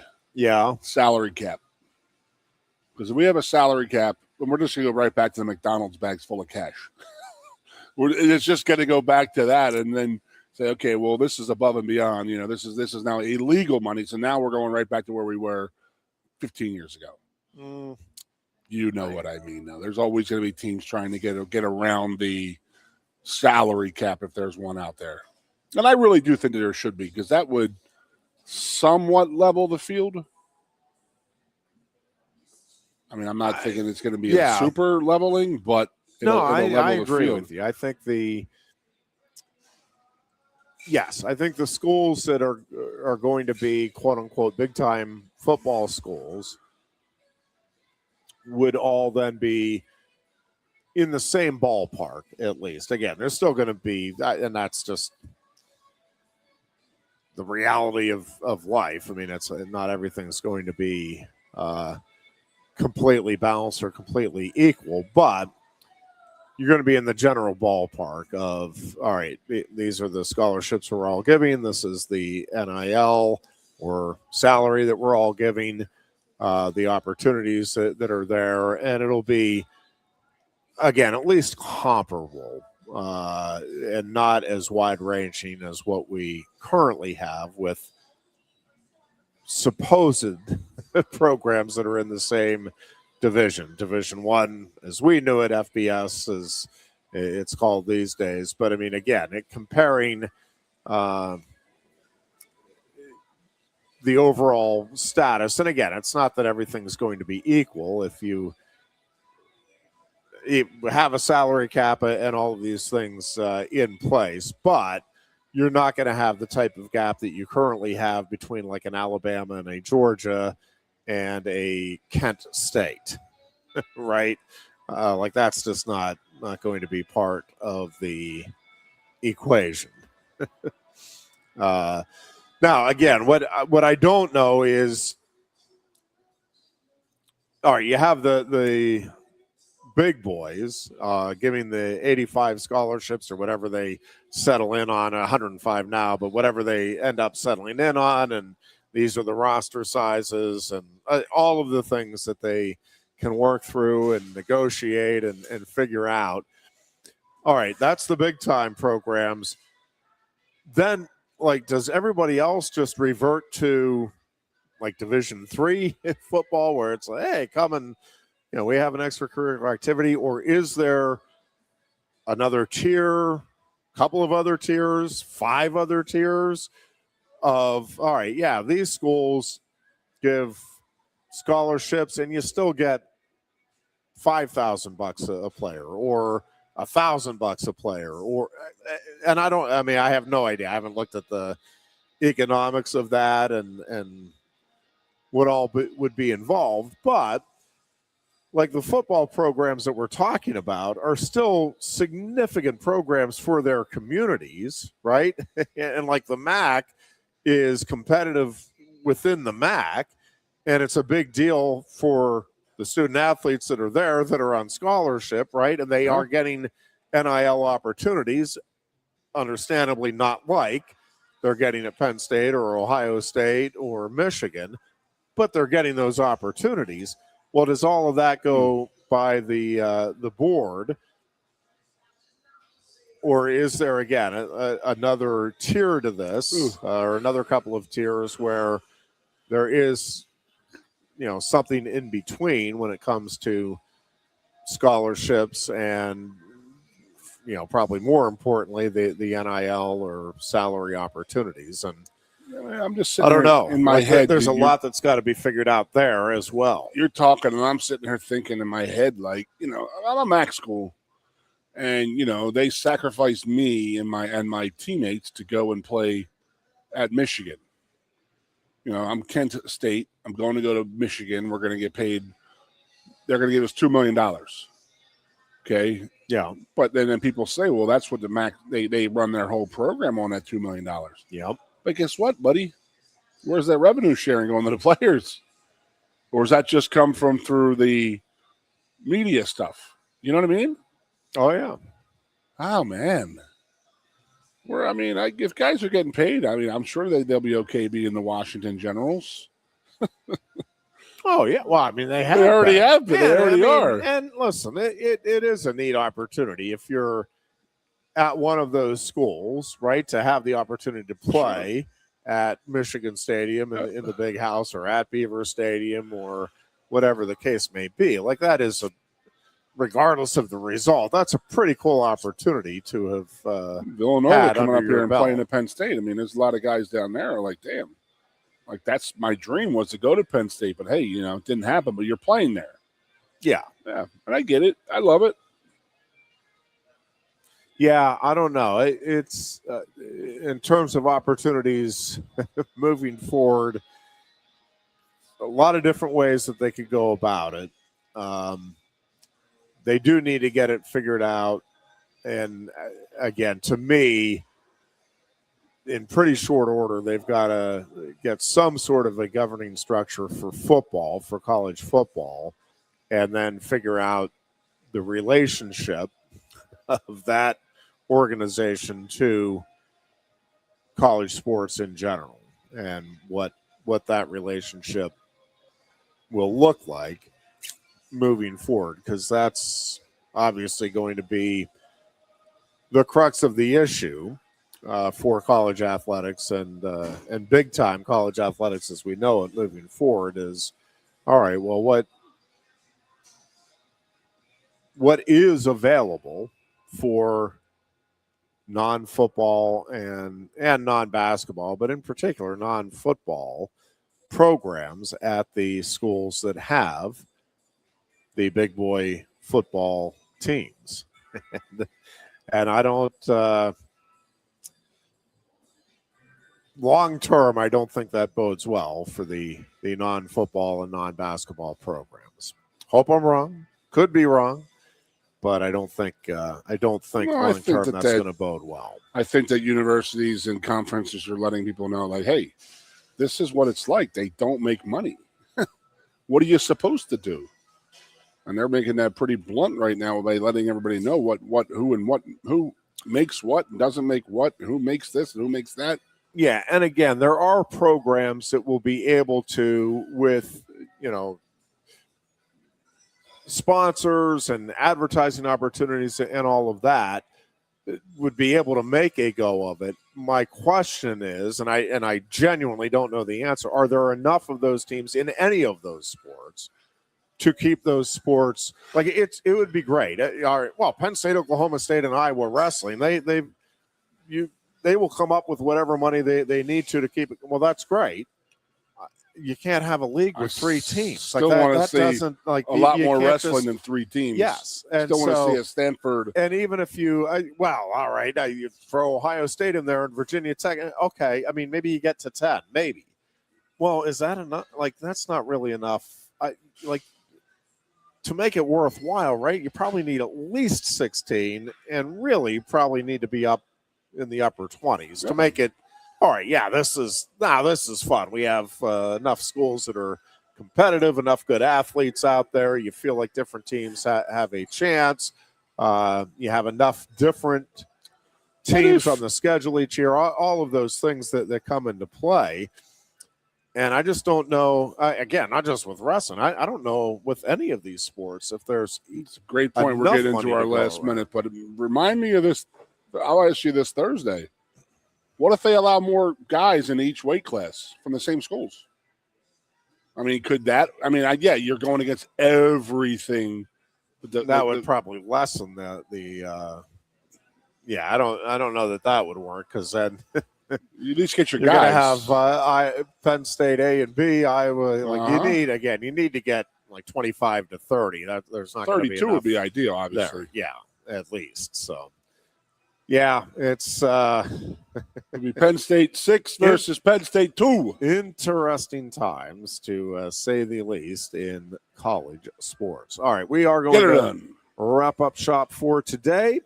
We will be back on Thursday. Until then, be good and be safe. You look a bit nervous, hey? Thierry, what's it like to stand in the FIFA World Cup stadium? Wouldn't you like to know? Just tell me. Come on. It's not something that you can put into words. Such a tease. You can't rush it. You will find out when it's your time. Thanks for the wisdom, coach. So, how much longer? Now go and make history, my man. Here's the World Cup you've been waiting for. Actually, the World Cup's been waiting for me. That's the spirit. Just remember who drove you here. Inspiring every step of the next legend. The official matchball carrier, proudly sponsored by Kia. Inspiration connects us all.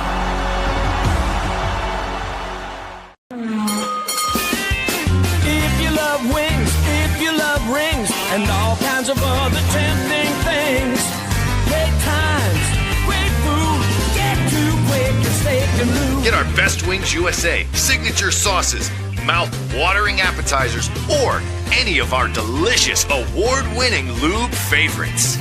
Great times, great food, get to Quaker Steak Lube. I'm the Modelo Recruiter, and I'm looking for fans with good hands and great speed. The ones who stay focused and never miss a play. They go the distance on game day, even when their team is away. I'm always watching, always looking to reward more full-time fans. Because football isn't really football without you. Lusk & Associates Sotheby's International Realty proudly presents the introduction of our new State College office at 314 South Borough Street in State College. At Sotheby's International Realty, we advertise locally, nationally, and internationally, bringing the best of advertising and promotion to each and every one of our properties, big or small. Call now. A lot has changed about State College. One thing that hasn't is W.C. Clark's Coffee Roasters on 234 East Calder Way. 30 different varieties of specialty coffee beans sourced from over 25 countries and roasted with love each morning in Happy Valley for over 45 years. They'll ship their fresh roasted coffee from their doorstep to yours. Order online at statecollegecoffee.com. That's statecollegecoffee.com. Hi, welcome to Timberland Federal Credit Union, a financial cooperative for its members, tracing all the way back to 1973. Experience Timberland Federal Credit Union, where you're greeted with a smile and financial solutions are tailored to your unique life journey. Here, we're not just financial professionals, we're your neighbors. People invested in your financial needs, literacy, and empowerment. Your dreams matter to us, whether they're about buying a home, growing a nest egg, or embarking on new adventures. TFCU draws from the past and invests in the future, offering modern tools like online banking to give you the freedom to manage your money practically anytime. Additionally, we're passionate about giving back both time and resources because enhancing our community is at the core of why we're here. Visit TFCU in person or online to learn more about our services and apply for a membership today. WFXS, once again. The Fox, your sports radio. Broadcasting live, loud and proud from Central PA's Sports Authority. WFXS America. 98.7, The Fox State College.